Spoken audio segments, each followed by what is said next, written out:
sa taong ito ay? Dapat ang sagot ninyo ay, hello Ate Edith, hello. Dapat ang sagot ninyo, kapag tinanong ng kamusta kayo, ang sagot dapat ay, eto, mabunga. Ganyan dapat. So uulitin ko ang tanong, UFW Luzon, kamusta kayo ngayong hapon? Very good. Meron pa akong isang ituturo sa inyo.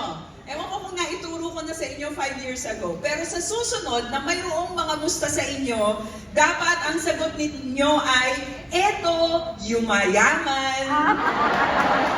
Si ate naman parang sobrang kiligin. Ay! Di ba? Ulitin natin. Kamusta kayo ngayong araw na ito? At yan ay isang katotohanan. Hindi po yan prosperity gospel. Hindi tayo naniniwala sa prosperity gospel.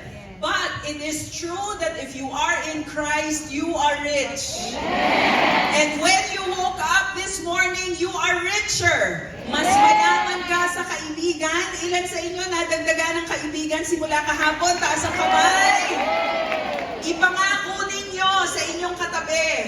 Habang tayo ay naririto sa convention na ito, sabi mo sa katabi mo, habang tayo, ako ay yayaman sa kaibigan at hindi kaaway. Yan ha, walang mag-aaway. Kahit pa kung hindi manalo ang grupo ninyo sa mga presentation mamayang gabi, walang mag-aaway, walang magpoprotesta, walang I object your honor. Kasi isa ako sa mga hurado mamayang gabi, kaya bawal kayong mag-object. Pero, my dear sisters, my dear beautiful sisters in Christ, it is true that when you woke up this morning, you woke up richer. You are richer in experience, you are richer in time. Yung iba sinasabi, tama ba yun, Sister Maloy? Richer in time, hindi ba nabawasan nga ako ng oras? Sa tuwing ako'y gumigising at nadadagdagan ng aking araw, di ba parang nababawasan ang oras ko dito sa mundong ibabaw? Abay, hindi ho. Nadadagdagan ang oras ninyo.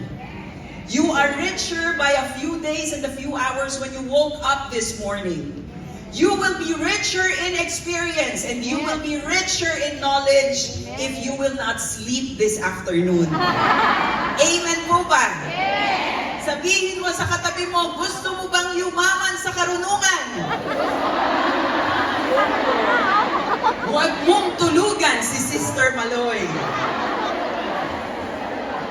Dapat tayo ay gising na gising.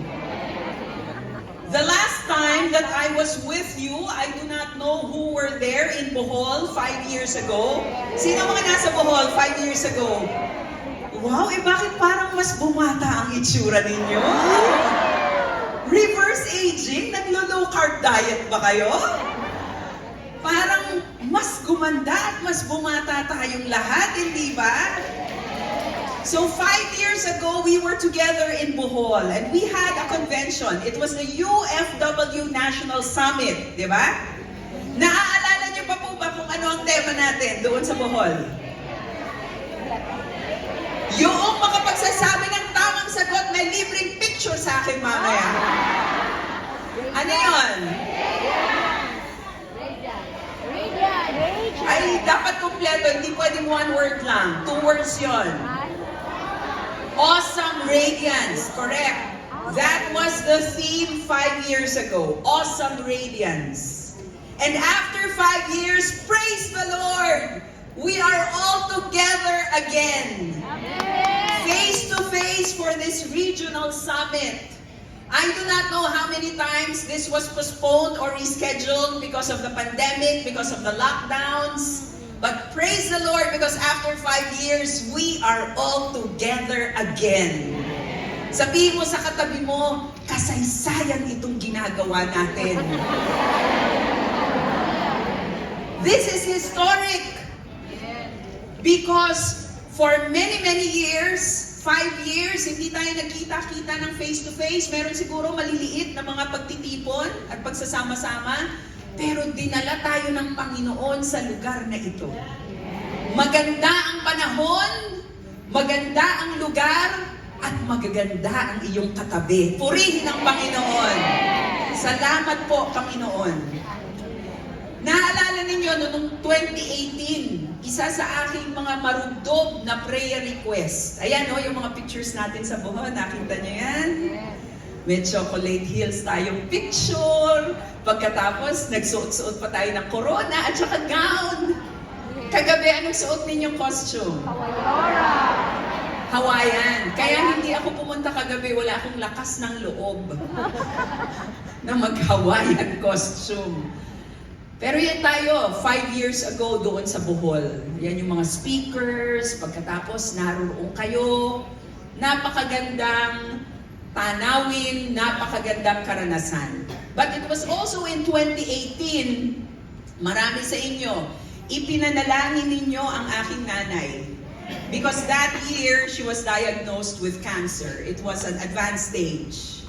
But after a month, hindi ko alam kung sobrang tindi ninyong manalangin kasi eternal healing ang binigay ng Diyos sa aking nanay. Umuwi ang aking nanay sa Panginoon noong May, a month after our get-together. And then, 4 months after that, ang tatay ko naman ang sumunod dahil hindi niya kaya na siya ay mag-isa. So, sumunod ang tatay ko. Hindi niya nakayanan yung isang heart operation na ginawa sa kanya. So, 2018 was special because I got to meet you and spend time with you. But it was also a very difficult season for our family. It was a dark season for us. But even though it was difficult, even though it was painful, even though it was dark and rough, we still experienced the awesome radiance of God. Amen. And the Lord's radiance shines even brighter when the nights and the days are darker. So even in tough times, we can still say, praise the Lord. Lord, you are still good. Lord, you are God.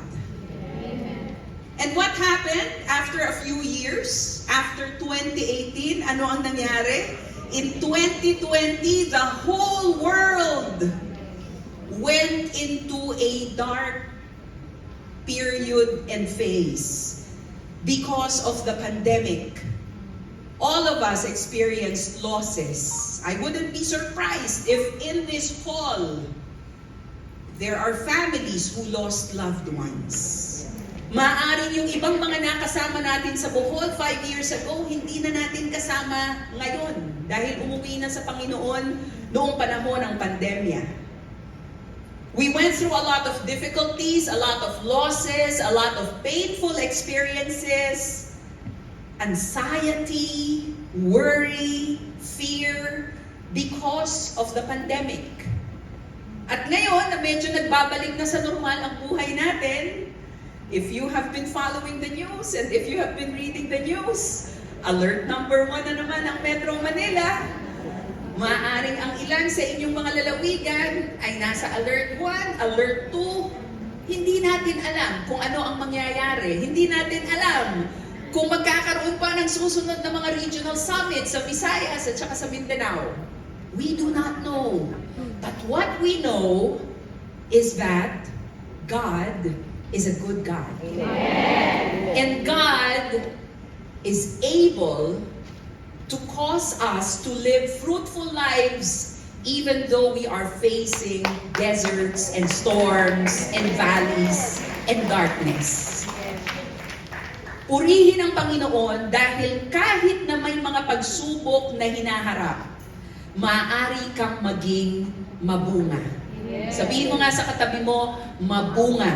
Mabunga. Huwag niyo lang dadagdagan ng isa pang nga, hindi mabunganga. Kundi ang gusto ng Panginoon sa atin ay maging mabunga. Tignan mo ang katabi mo. Sige nga, let's pause for a while. Yung mga kumukuha ng picture, kunan mo muna ng picture yung katabi mo. Tingnan mo yung katabi mo because we are talking about fruitfulness. Look at your seatmate. Kung merong iba nang nakatingin sa seatmate mo, humanap ka ng ibang partner. So dapat may partner ka, ma'am. Sige, pwedeng tatluhan. Dalawahan o tatluhan. Pagkatapos ninyong mag-picture, gusto kong sagutin ninyo ang tanong na ito. Kung ang katabi mo ay isang puno, ano kaya ang bunga niya? Tignan mo siya, tignan mo siya. Ano sa palagay mo ang bunga niya at bakit? Sige, I'll give you a few minutes to discuss among yourselves. Kung ang katabi mo ay isang puno, ano ang bunga niya at bakit? Go! I will give you 2 minutes, no? So, 60 seconds ang bawat isa sa inyo.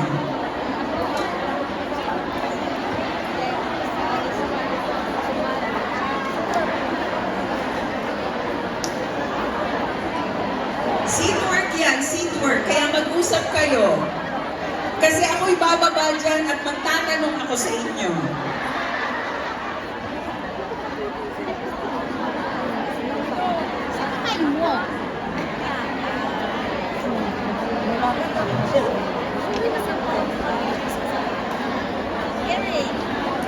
Kung ang iyong katabi ay isang puno, ano ang kanyang bunga at bakit? I suppose that the person seated beside you is known to you. Ay, paano yung magkakilala kayo? Ito si Madam. Madam na Madam ang itsura. Ma'am, sino ang partner mo? Ate Rose po. Ate Rose. Oh, kung si Ate Rose ay isang puno, si Ate Rose talagang mabungang-mabunga. Hitik na hitik sa bunga, kailan ba lalabas ang bunga ng pagmamahal na yan? Kung si Ate Rose ay isang puno, ano ang bunga na nakikita mo sa kanya at bakit? Si Ate Rose po ay parang bunga. Ma'am, tayo ka. Ma'am Menchi. Kasi binibidyohan tayo ni Pastor, future Pastor Danilo. Sige. Ma'am Menchi, kung si Rosemary, Rose tayo ka rin para makita nila ang yung fruitfulness. Kung si Rose ay isang puno, ano ang kanyang bunga at bakit? Inihahalin tulad ko po si Ate Rose na isang puno ng buko. Wow, buko naman talaga. Di ba? Nyug na nyug. Okay, bakit? Kasi po, maaga po siyang naging district president at parang buko po na kahit may mga yung maliit pa lang, namumunga na siya. Kahit nung bata pa po siya, naging fruitful na po siya sa UFW. Okay, so puno ng buko. Maraming salamat Ate Menchi at Ate Rose. Sino ba ang gusto magpakilala ng kanyang katabi? Taas ang kamay. Uy, asa na yung mga mabubuo? Ayan. Yan. Ano kayang puno ang ating makikita dito? Mommy! Mommy Pastora Macy. Mommy Macy, sino po ang partner ninyo? Si Pastora Fe Lagasca. Kung si Pastora Fe Lagasca, hi Mami. Kung si Pastora Fe ay isang puno, ano po ang kanyang bunga at bakit? Siya ay coconut tree. Parehas. Tree of life. Wow. Kasi ang coconut, napapanabangan mula ugat, patungo sa puno, patungo sa sanga, patungo sa bunga. Napapanabangan. At ang puno ng coconut ay matagal mamatay.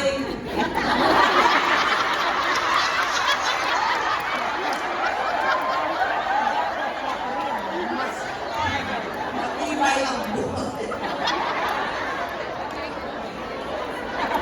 Agree ka ba ng Mami Fe?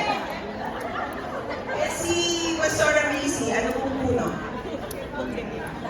Pareho! Dahil,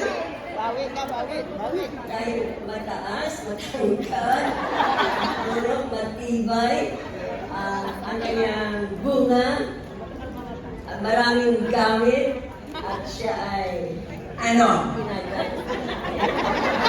At siya ay matagal mamatay.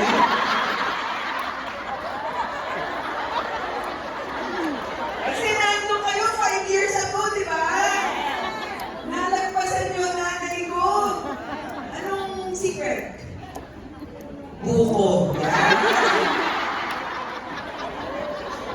Ang secret, kumain ng buko. So meron na tayo dito. Dito sa gitna. Magtanong tayo dito sa gitna. Yan. Sino po ang gustong magpakilala ng kanilang katabi? Ito namang mga sisters na ito, parang mga estudyante. Pag lumalapit ang profesor, tumitingin sa sahig. Wala dyan ang sagot. Ang sagot na andito. Hindi nyo kinakailangan tumingin sa sahig. Ito, kumari busy-busy siya. Ma'am? Kamusta? Ano ang Shopee Live natin dyan? Sister, tayo tayo. Sister Pastora Aldemia. Aldemia dapat. Yes. Ma'am, sino po ang inyong... Uy, ikaw pala yan! Umayos daw ako, binili na. Si Pastora Kate, kamusta ka na? Ayun, yan ang tanongin. Sige. Ito muna kasi matagal ko nang hindi nakita. Si Pastora Aldemia ba ang iyong partner mo? Si Pastora Aldemia, na salt and pepper ang hair. Ano ang bunga niya kung siya ay isang puno? Kamatsili. Wow, kamatsili! Exotic! Bakit kamatsili? Aside from being exotic, napapanahon, pag wala sa panahon, mapakla. Pero pag nasa panahon, ang tamis. Masarap. Mahaba. Buhay din. Tapos, ang kamatsili, hindi lang iisa ang bunga pag binukas mo. Ganyan si Ate Ben. Wow. Sagana sa bunga yan. Huwag mo kanina kay puti buhok yan. Love you, te. Love you. Thank you, Pastora Umayos Kate. na, umayos. Pastora Aldemia. Si Pastora Kate, anong puno naman siya? Umayos ka. Ano siya? Anong puno? Sabi ko sa kanya kanina, kung siya ang puno, siya yung lemon. Maasin ka sa Ay,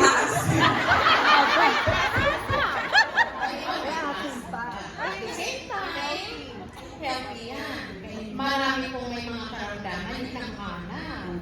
Kaya hinahanap talaga siya. Love you, te. Sabi ko kasi umayos ako eh. So, kamatsili at lemon. Yes. Ate Jen. So, meron tayong dalawang buko. Hindi, tatlo actually, no? Yung buko natin. Favorite pala ng mga taga-UFW ang buko. Pagkatapos, merong kamatsili at meron ding lemon. Ayan. Sulat nyo yan, ha? Sulat ninyo kung ano yung sinabi ng katabi ninyo tungkol sa inyo kung kayo ay isang puno. The Apostle Paul was in prison when he wrote a very beautiful prayer for the believers in Philippi. And we will read that in Philippians chapter 1, verses 9 to 11. If you have your Bibles with you, if you have your smartphones, you can write down or look up Philippians chapter 1, verses 9 to 11. Picture kayo ng picture, ha? Dapat yan magamit ninyo sa inyong mga Bible study. Yes. Hindi lamang sa inbox ng inyong mga photo album.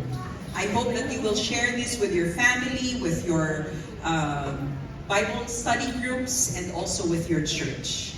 So what was the Apostle Paul's prayer for the believers in Philippi? Tumayo nga po tayong lahat at basahin natin ito ng sabay-sabay bilang paggalang sa salita ng Panginoon. Let's read this together. 1, 2, 3, go. And this is my prayer, that your love may abound more and more in knowledge and depth of insight, so that you may be able to discern what is best and may be pure and blameless for the day of Christ, filled with the fruit of righteousness that comes through Jesus Christ, to the glory and praise of God. May the Lord add blessing to the reading of His Word. Let's pray before we start. Lord, we commit to you our time together. Thank you, Lord God, because you love us so much, but you want to download a lot of teaching. You want to input in us, Lord God, a lot of teaching about fruitfulness. Lord, we thank you that you have gathered us after 5 years of not being able to see each other. Thank you that we are here. Thank you for what you will do in our hearts, in our minds, in our midst, Lord God. Maraming salamat po, Panginoon. Speak to us like only you can.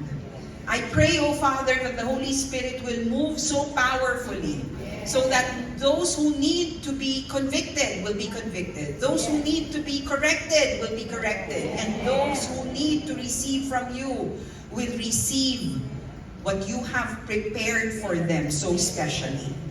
Heavenly Father, I pray that each and every one of us will leave this summit changed and more fruitful, O Lord.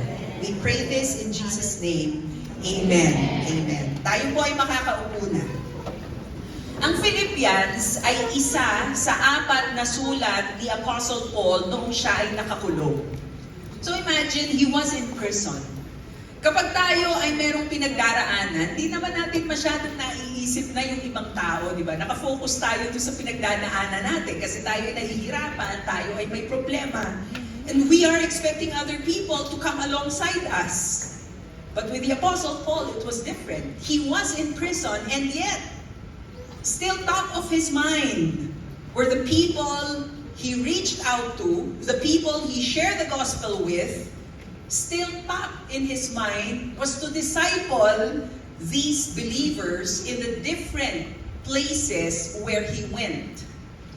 So kahit na siya ay nasa loob ng bilangguan, nagdi-disciple pa rin siya ng mga mananampalataya. And this letter, Philippians, marami tayong mga favorite verses dito sa Philippians, ito ay sulat niya para sa mga mananampalataya doon sa Philippi. And he started it with a very beautiful letter. That your love may abound more and more in knowledge and depth and insight, so that you may be able to discern what is best, and may be pure and blameless for the day of Christ, filled with the fruit of righteousness. Hindi niya sinabing, gusto ko yumaman ka, gusto ko malusog ka, gusto ko gumanda bahay mo. Ang kanyang panalangin para sa mga mananampalataya sa Philippi, that you will be filled with the fruit of righteousness. Say that with me, fruit of righteousness. And this fruit of righteousness comes through Jesus Christ, to the glory and praise of God. Napakaganda rin sa wika natin. Idinadalangin ko sa Diyos na ang inyong pag-ibig ay patuloy na sumagana at masangkapan ng malinaw na kaalaman at pagkaunawa upang mapili ninyo ang pinakamahalaga sa lahat. That you will have discernment, that you will have knowledge, so that you will know what is best in accordance to the will of God. Sa gayon, sa araw ni Kristo ay matagpuan kayong malinis, walang kapintasan at sagana sa magagandang katangiang kaloob sa inyo ni Hesukristo sa ikararangal at ikadadakila ng Diyos. 3 bagay ang nais kong maunawaan natin at maalala natin ngayong hapon na ito. Unang-una, it is God's will for us to be fruitful. It is God's will for all of His children, not just a select few. It is God's will for all of us to be fruitful. So kung meron kang nakikita na mabunga ang buhay espiritual, mabunga ang buhay pinansyal, mabunga ang karera, mabunga ang ministeryo, hindi dapat kainggitan dahil yun ay kalooban ng Diyos. At ang kaloobang iyan ng Panginoon na tayo ay maging mabunga ay para sa lahat. Sabihin mo sa katabi mo, para sa iyo. Para sa lahat. It is God's will for us to be fruitful. Kalooban ng Diyos na ikaw ay maging mabunga. Pangalawa, as Christians, we are expected to bear the fruit of righteousness. Not just any other kind of fruit, What is expected of us is to bear fruit of righteousness. At mamaya pag-uusapan pa natin yan. Bilang tagasunod ni Jesus, tayo ay inaasahan na kakitaan ng bunga ng magagandang katangian. At pangatlo, we can only bear the fruit of righteousness if we abide in Christ. Tayo ay mamumunga hindi sa sarili nating kahusayan, hindi sa sarili nating lakas. Tayo ay magiging mabunga kung tayo ay may Kristo sa ating puso at kung tayo ay mananatili sa Kanya. Let's talk about bearing the fruit of righteousness as God's will. Kalooban ng Diyos na ikaw ay maging mabunga. Noong pumanaw ang nanay at tatay, noong 2018, isa sa mga ipinamana sa amin ay tag-iisang hektarya kami ng farm ng mga kapatid ko. Sa akin napunta yung The Faith Farm. So kung nasa Facebook kayo, hanapin niyo po yung Facebook page ng The Faith Farm. Yun yung isa sa mga minamanage ko ngayon. In The Faith Farm, you will see a lot of fruit-bearing trees. Mayroong mangga, mayroong santol, may avocado, mayroong makopa, may langka, may balimbing, may mulberry, kakao, at kung ano-ano pa. Mahilig kasing magpatanim ang tatay ko noon. Nung buhay pa si tatay, makikita niyo yung kanyang larawan, tuwang-tuwa yan na talagang pupuntahan niya yung iba't ibang sulok noong farm. Pagkatapos, kapag mayroong bunga, yung puno, iuuwi niya yan sa amin at talaga namang ipagmamalaki niya. Isa dun sa mga ipinagmamalaki ni tatay, I think you will see it here, yung hawak-hawak niya na yan ay hindi papaya. Yan po ay mangga. Florida mango. Napakalalaki ng manggang yan. At talagang ipinagmamalaki niya yan. Sa opisina, sa mga kaibigan, sa kanyang mga brad sa fraternity, talagang ipinagmamalaki niya yan. You know, I felt the same joy when I took over the farm, and whenever I would see that there is a harvest, tuwang-tuwa ako. Iba pala yung galak. Kapag nakikita mong namumunga, yung mga pananim mo. Ilan sa inyo ang mga plantito at plantita dito? Ilan sa inyo ang nagtanim ng gulay at ng mga fruit-bearing plants and trees noong pandemic? Diba? Sino bang mag-aakala na ganun ang galak na pwedeng ihatid sa atin ng kamatis? Sino ba ang mag-aakala? Makakita ka lang na yung iyong halaman ay meron ng talong. Kukunan mo ng picture, iba-ibang anggulo at ipagmamalaki mo sa Facebook mo. Diba? Parang ngayon lang tayo makakita ng kamatis. Pero ganun ang galak ng pagiging mabunga.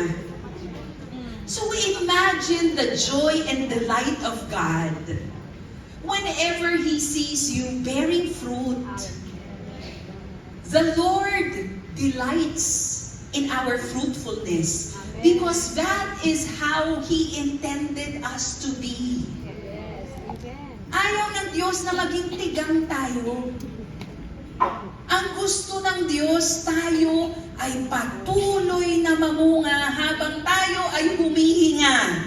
Habang tayo ay naririto sa lupa, kalooban ng Diyos na ikaw ay maging mabunga.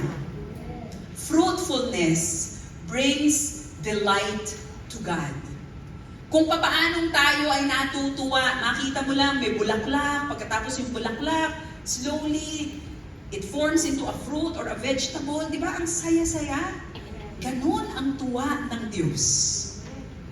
Kapag inililibot niya ang kanyang mga mata, nakikita niya, wow! Ang mga UFW women, kahit na may pandemya, mabunga pa rin. Kahit na mayroong pandemya, hindi papipigil. Hindi maaawat, patuloy na nagiging mabunga. John 15 verse 16 says, I chose you and appointed you so that you might go and bear fruit, fruit that will last. Tayo ay iniligtas ng Diyos, hindi lang para mapunta tayo sa langit. Because if that is the sole purpose of God for saving us, the moment that we accepted Jesus as Lord and Savior, dapat kinuha na niya tayo. Pero hindi. Ilan sa inyo nakilala ang Panginoon decades ago? I came to know Jesus when I was 14 years old. Now I'm turning 52. So it was many, many decades ago when I came to know Jesus as Lord and Savior, accepted Him into my life. But the moment I accepted Him as Lord and Savior, hindi naman automatic, snap of the finger, zup, punta na ako sa heaven. Hindi. Hanggang ngayon, andito ako. Bakit? Because God wants us to be fruitful.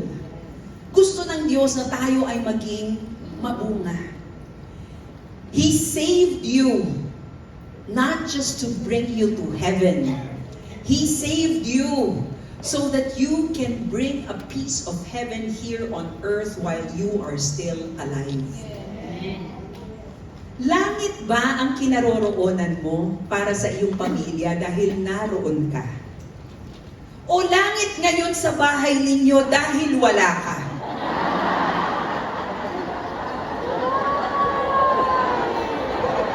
Nagpa-party ba ang mga anak mo? Dahil wala si nanay na mahilig mamunganga.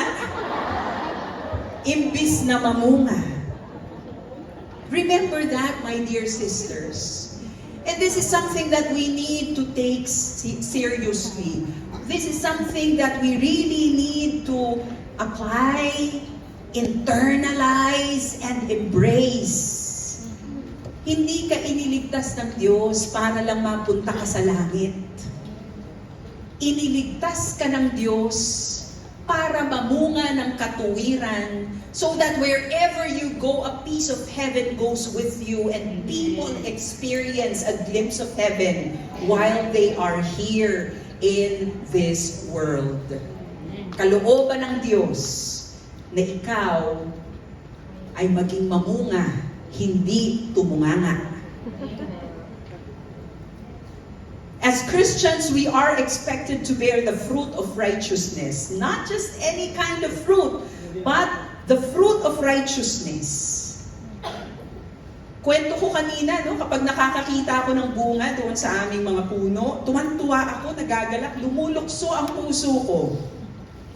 Pero kabaliktaran ang pakiramdam, kapag yung mga puno, panahon na para mamunga, wala ka pang makitang bulaklak.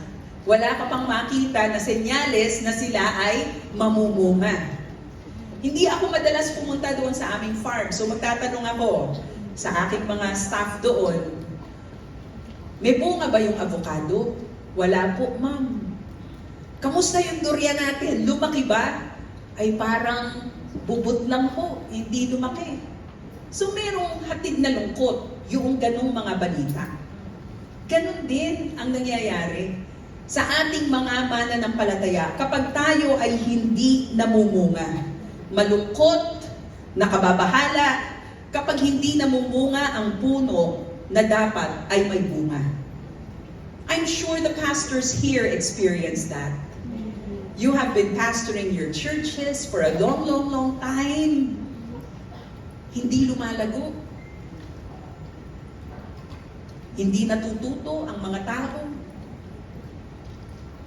Nagsimula kayo 10 years ago, merong 30 na mga dumadalo.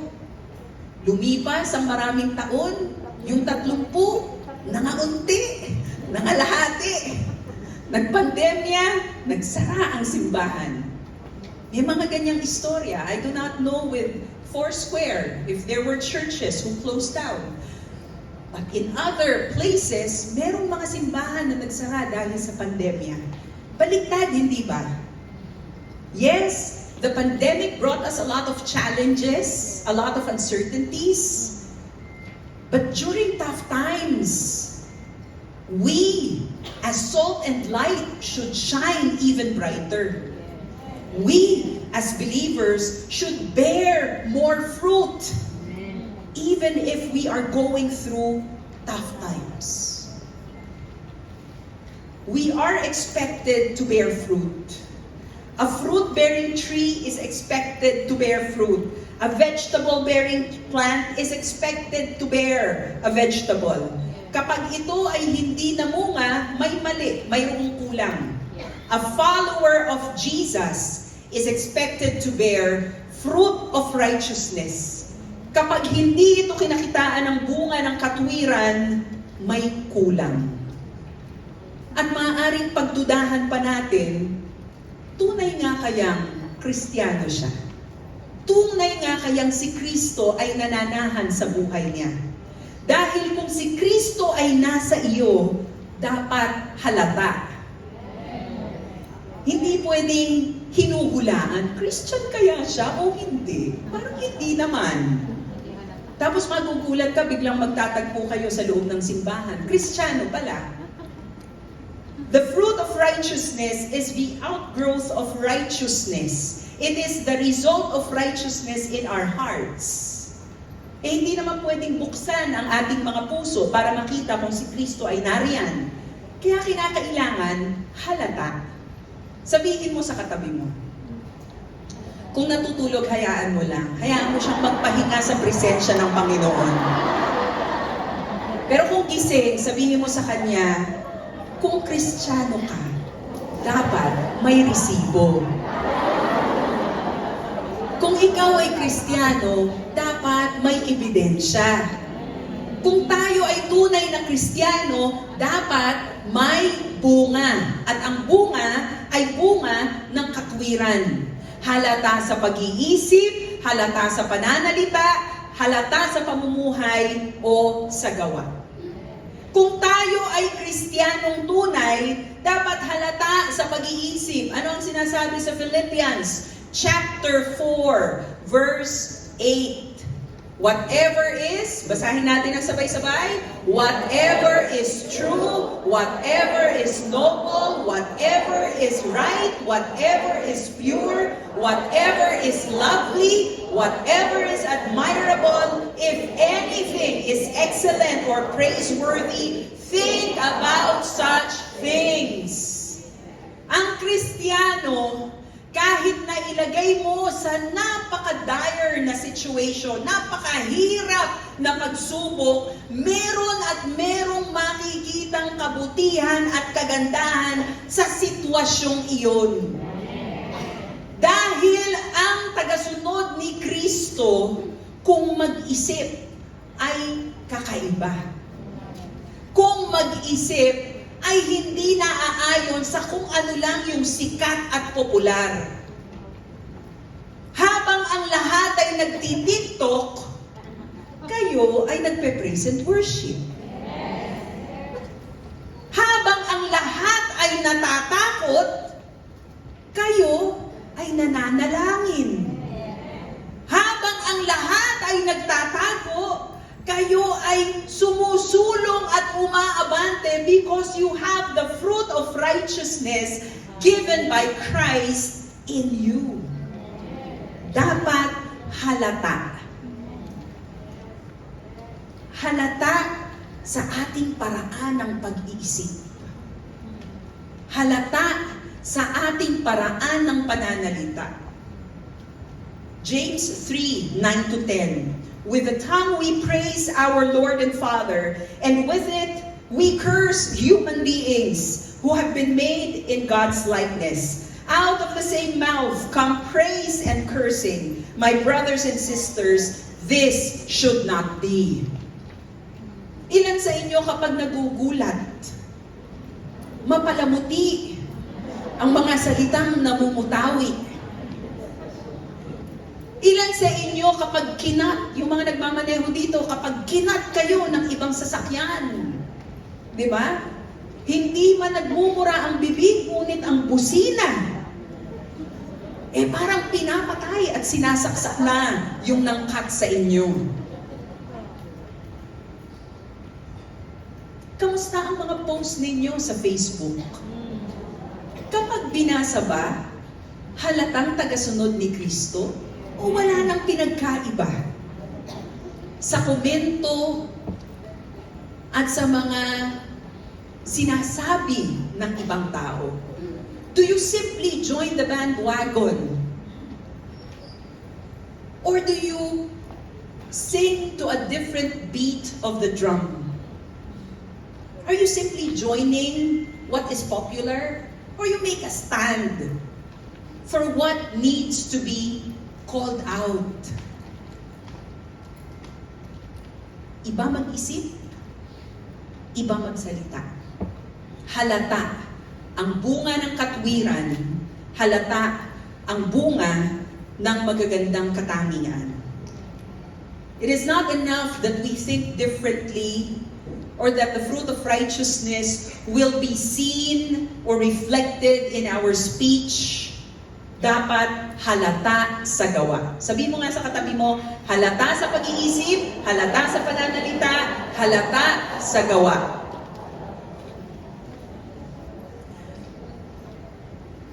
This is a very interesting passage from James, chapter 2, verses 15 to 16. Santiago, 2, talatang 15 at 16. Suppose a brother or a sister is without clothes and daily food. If one of you says to them, "Go in peace, keep warm and well fed," but does nothing about their physical needs, what good is it?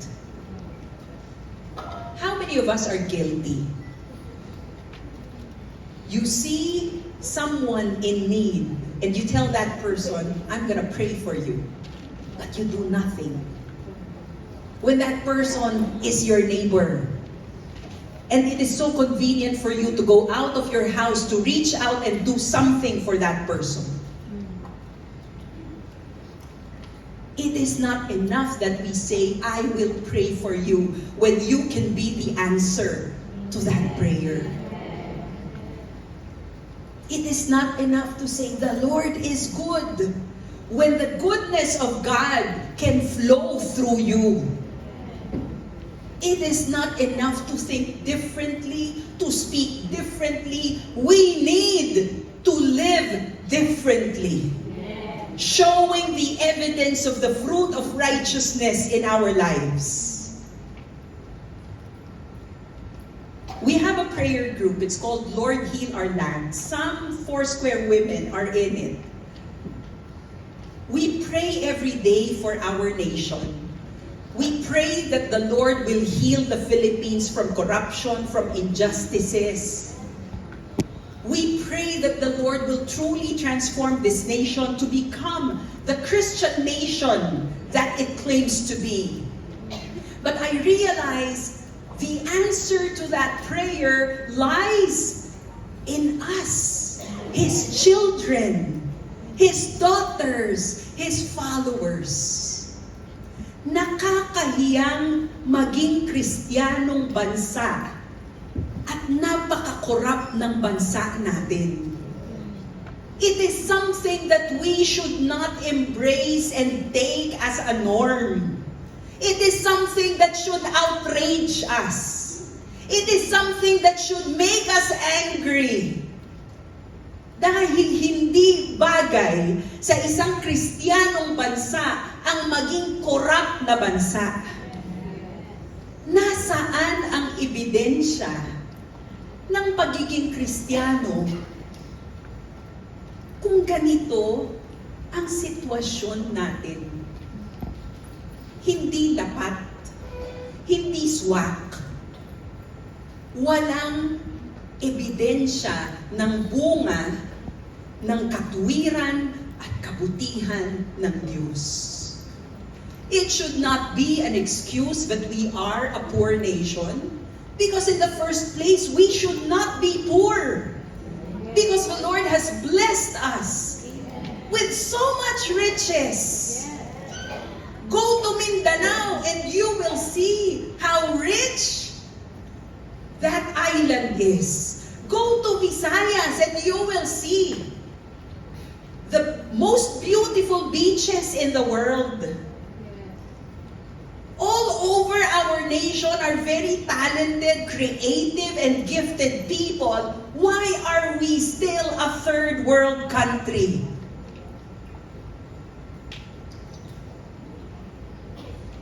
Dapat ay may ebidensya ang pagiging Kristiyano natin. At ang ebidensya hindi dapat nasa loob lang ng simbahan. We should bring a piece of heaven wherever we go.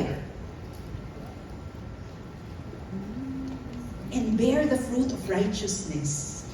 Shine the light of Christ wherever He places us.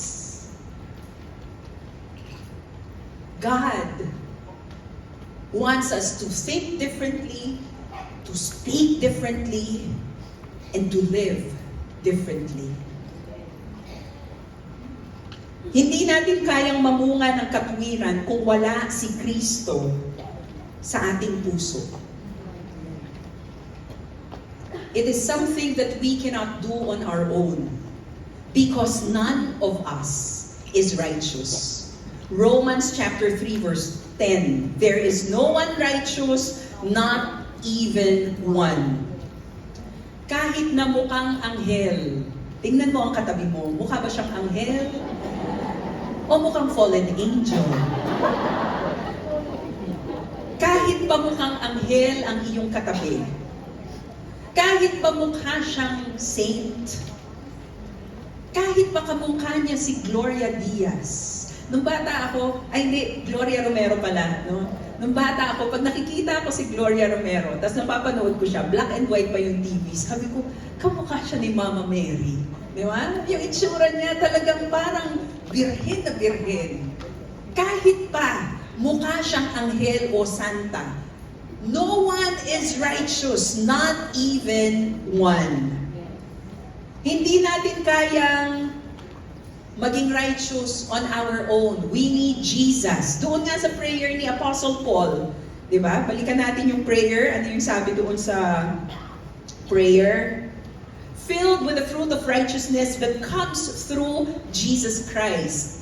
The fruit of righteousness is only possible if we have a personal and genuine relationship with Jesus Christ. Kung wala nun, kahit pa magpakabait tayo ng magpakabait, hindi pa rin yun sapat upang mamunga tayo ng katwiran. We need to have a relationship with Jesus and we need to abide in Him and His Word. Let's read John 15 verses 4 to 5. John 15 verses 4 to 5. Basahin po natin ng malakas. Abide in me, and I in you.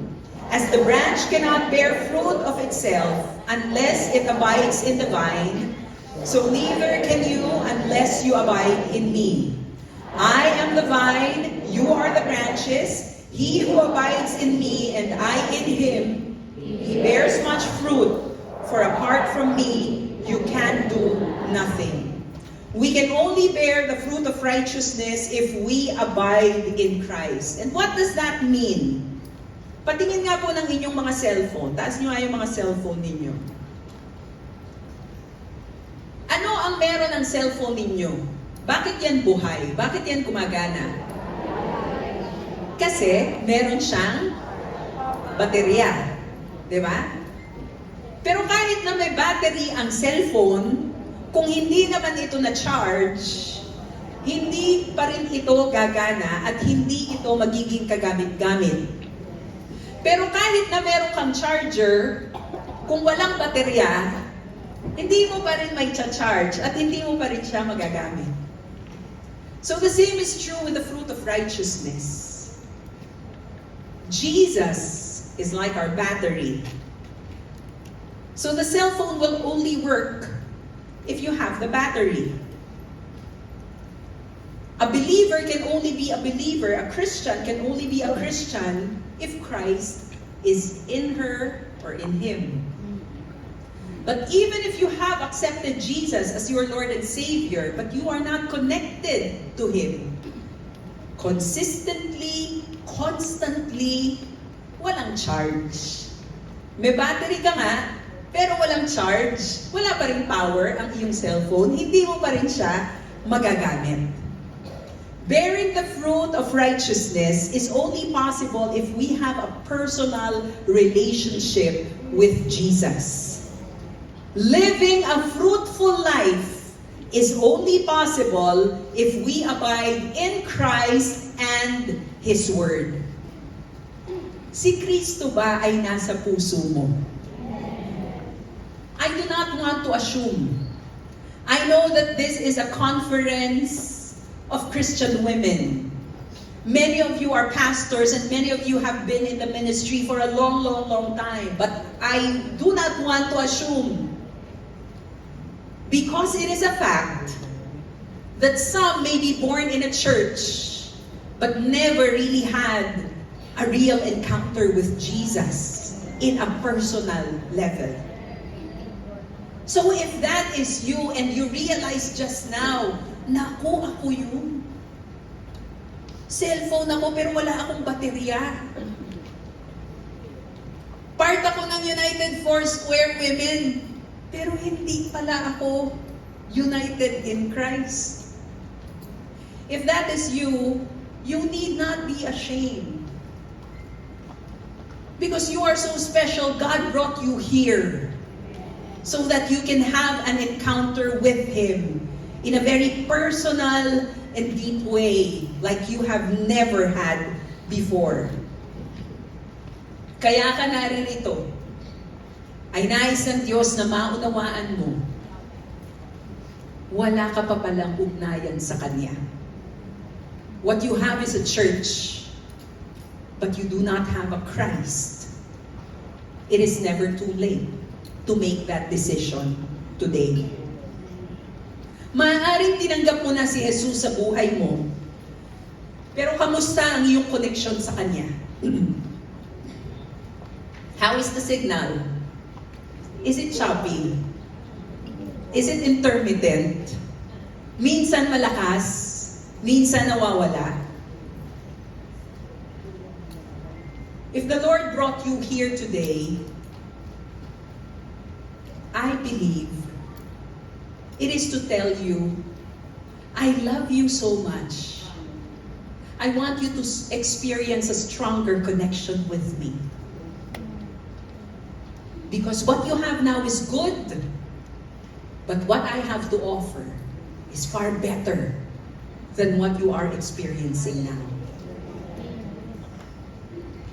We are taught to be contented, but as long as we are here on earth, living, breathing, we should always have that holy discontentment. And every day we should cry out to the Lord, Lord, more of you.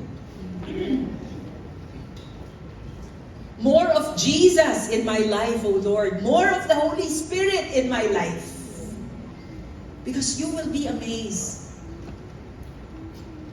Who you are today is not yet the best version of yourself. Otherwise, the Lord would have taken you already. But you are still here. You are still here. You are still here. Being given by God the opportunity to bear more fruit for His glory. More fruit of righteousness for His glory. My prayer is that Psalm 1:1-3 will be so real in all of our lives. Blessed is the one who does not walk in step with the wicked, or stand in the way that sinners take, or sit in the company of mockers, but whose delight is in the law of the Lord, and who meditates on His law day and night. That person is like a tree planted by streams of water, which yields its fruit in season, and whose leaf does not wither. Whatever they do prospers. May we be that kind of women. Women who are bearing fruit in season. Women whose leaves will not wither. Women who do things and everything that we do prospers. Do you want to be that kind of a person? Do you want to be fruitful for God's glory? Do you want to be a vessel of God's righteousness for your community, for your family, and for this country? Gusto mo bang maging mabunga? Tanungin mo ang katabi mo, gusto mo bang maging mabunga? Ilan ang nagsabing, oo, gusto kong maging mabunga? Ay, ba't parang konti lang ang kamay? Ilan ang gustong maging mabunga? A lot of you are saying, amen, amen, amen. I want to be fruitful.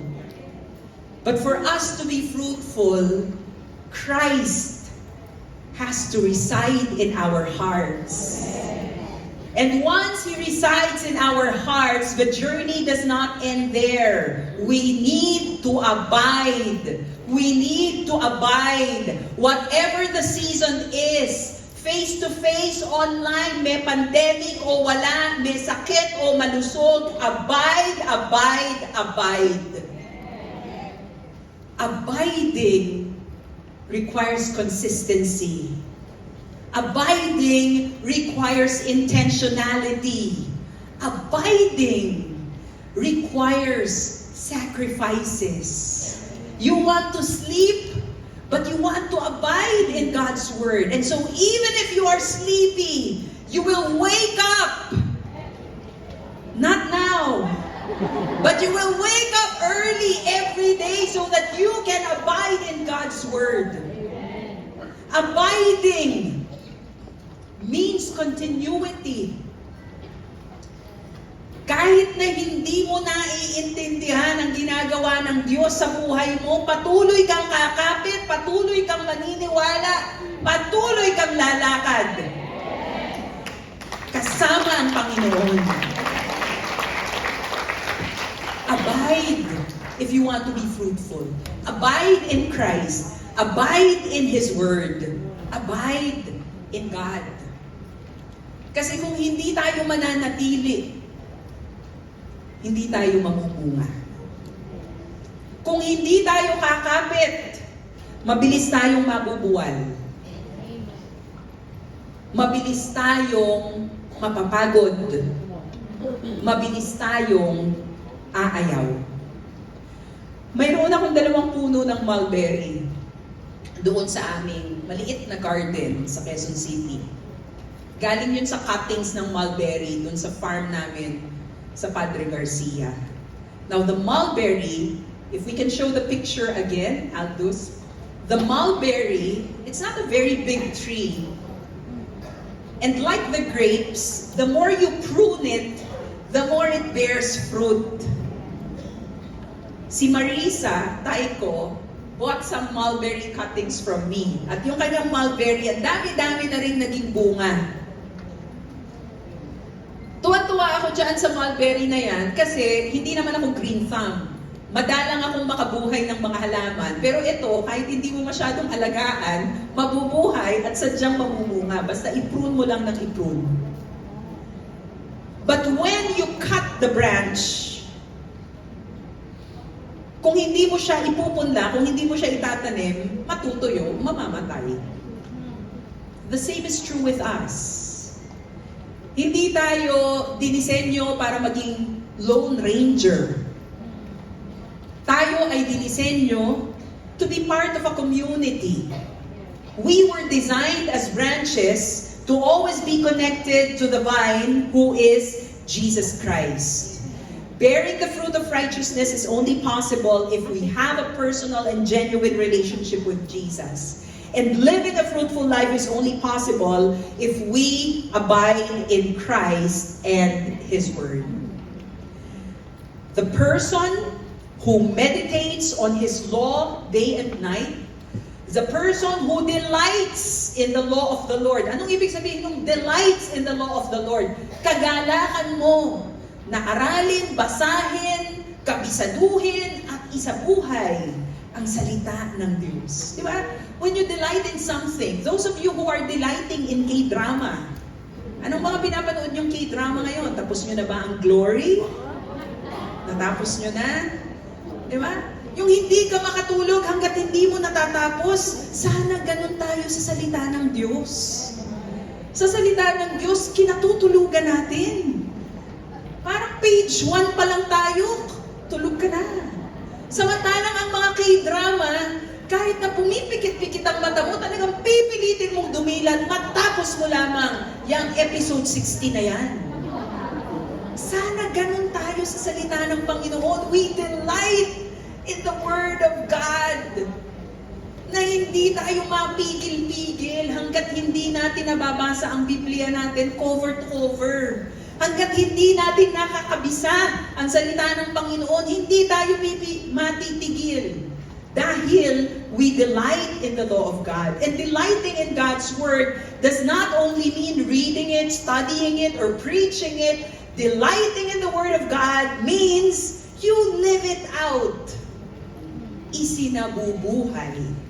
Ipinapamuhay. Look at your seatmate.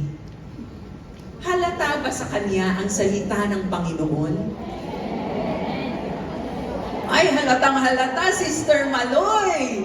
Isinasabuhay niya ngayon yung ginawa nila Pedro, yung natutulog habang nasa Garden of Gethsemane ang Panginoong Jesus.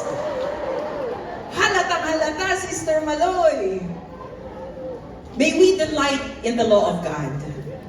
Because when we delight in God's Word, when we meditate on His law day and night, we will be yielding our fruit, the fruit of righteousness in season.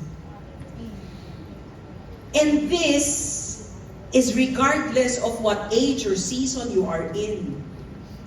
Natutuwa ako kay Pastora Mercy at Pastora Fe. Bukod sa matatatag, matatagal mamatay.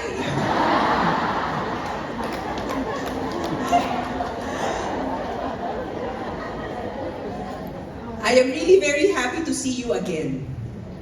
You know, back in Bohol, 5 years ago, you encouraged me because back then my mom was sick. But I saw you and something was awakened in me. Hope was awakened in me 5 years ago when I saw you. Now that I see you again, that hope is strengthened even more.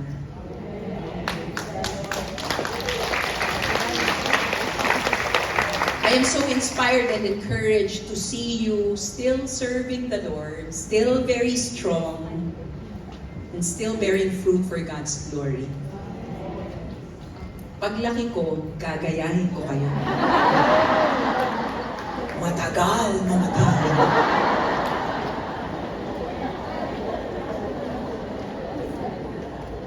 Mami Mercy, Mami Fe, yung Psalm 92 verses 14 and 15, kayong-kayo ito. At gusto kong akuin din ito para sa buhay ko at para sa lahat ng mga kababaihan at kalalakihan na naririto.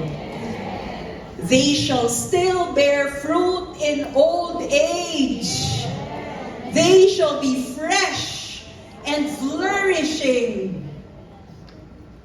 May this verse be our life. May we bear God's fruit of righteousness up to our dying days.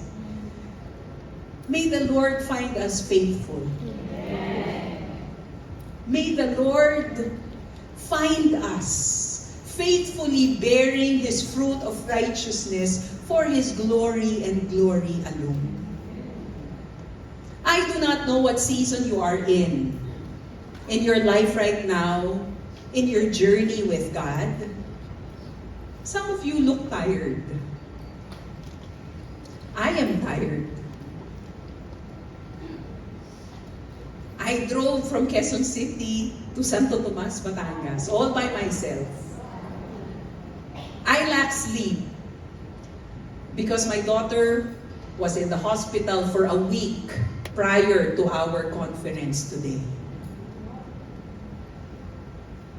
But regardless of what we are feeling, regardless of the state that we are in right now, what I realize is Kapag hinahayaan pa ng Diyos na ako ay gumising sa umaga, ibig sabihin, nais pa niya na ako ay mamunga. Hindi tumunganga. Nais ng Diyos na maranasan ko ang galak ng mabungang buhay ng dahil kay Kristo. My dear sisters, my dear brothers who are also here, it is God's will for us to bear fruit. Kalooban niya na tayo ay mamunga. Huwag mo lang hintayin ang panahon na kukunin ka na ni Lord at ibibigay na niya sa iyo yung mansion mo doon sa langit. While we are still here, bear fruit. Fruit that will not make people stumble, but fruit that will show the evidence of Christ's likeness and His righteousness in your life. And remember, this business of bearing fruit is not for us to do on our own strength, because on our own, it is impossible. Bearing fruit requires having a relationship with Jesus, abiding in Him, and abiding in His Word. Manalangin po tayo. Panginoon, maraming salamat po sa inyong pagmamahal sa bawat isa sa amin. Thank you, O Lord God, because you want us to experience abundant and fruitful lives. But Father, we ask for your forgiveness because there are times when we become distracted with the world's standards of fruitfulness. May mga pagkakataon, Panginoon, we equate fruitfulness with material blessings, success in our careers, businesses, and ministry. But that is not the fruit of righteousness that you desire from us. So forgive us. If we have been distracted, forgive us, Lord God. If we have been sidetracked, salamat, Panginoon, dahil pinaalala ninyo sa amin ngayon na ang nais ninyong makita sa amin ay bunga ng magagandang katangian na magiging posible lamang kung si Jesus ay nananahan sa aming puso. If for any reason, you realize today that you do not have a relationship with Jesus yet, you have been attending church, you have even been serving in church, but you realize, wala pa pala akong relasyon kay Jesus. Sumasama-sama lang pala ako sa mga activities, but I do not have a personal relationship with Jesus. If that is you, the Lord is speaking to you this afternoon. He wants this day to be your day of salvation. Being fruitful is not possible if Christ is not in your heart. And so the Lord is giving you an opportunity today to respond to His call, to respond to His invitation. Kung yan ay ikaw, at nakikita mo ang iyong sarili sa paglalarawan na aking ginagawa, wherever you are, while all eyes are closed and heads are bowed down, na-realize mo ngayong araw na ito, kailangan kong magkaroon ng personal na relasyon kay Jesus. Would you raise your hand if that is you that I am describing today? No one is looking but just God.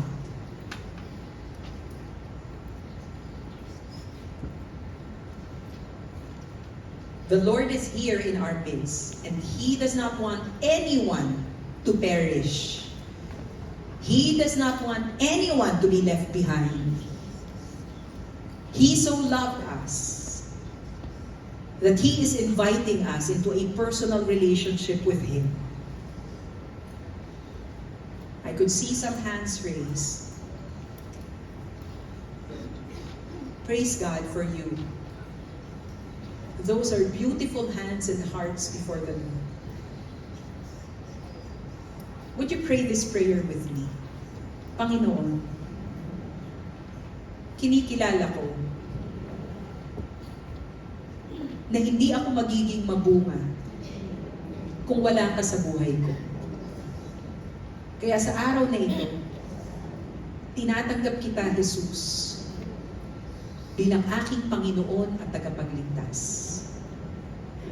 Ang buhay ko ay sa iyo. I acknowledge that I need you because I am a sinner. I am tired, Lord, of trying to be good and trying to be righteous on my own strength. I need you, Jesus. Be my Savior. Be my Lord. In Jesus' name. Amen. Sa mga nanalangin iyan, you are now part of God's family. And the Lord